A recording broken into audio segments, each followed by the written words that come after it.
புதிய ஓய்வு திட்டத்தில் சேர்ந்தவர்கள் தமிழ்நாட்டில் இருக்கிறாங்க. அவங்க சேர்த்து வச்சிருக்கிற பணம் 70,000 கோடி. ஒருவேளை மாநில அரசாங்கம் செய்ய வேண்டும் என்று நினைத்தால் அவர்கள் அதிகம் செலவு செய்ய வேண்டிய அவசியம் இல்லை. இந்த 70,000 கோடியவே ஒரு சுழல் நிதியாக பயன்படுத்தி ஓய்வூதியத்தை வழங்க முடியும். அடுத்தது பிடிஆர் பழனிவேல்ராஜன் பேசின தப்பு என்னன்னா, அதாவது பிஎஃப்ஆர்டிஏ என்று சொல்லுகிற அகில இந்திய அளவில் சேரவே இல்லை. அதனால வெளியே வர்றங்கிற பிரச்சனையே இல்லை.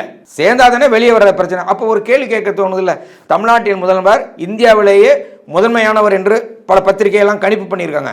அப்படி இந்தியாவிலேயே முதன்மையான முதல்வரால் முடியாத பொழுது எப்படி ராஜஸ்தான் முதல்வரால் பண்ண முடிஞ்சு, எப்படி சத்தீஸ்கர் முதல்வரால் பண்ண முடிஞ்சு, எப்படி பஞ்சாப் முதல்வரால் பண்ண முடிஞ்சு?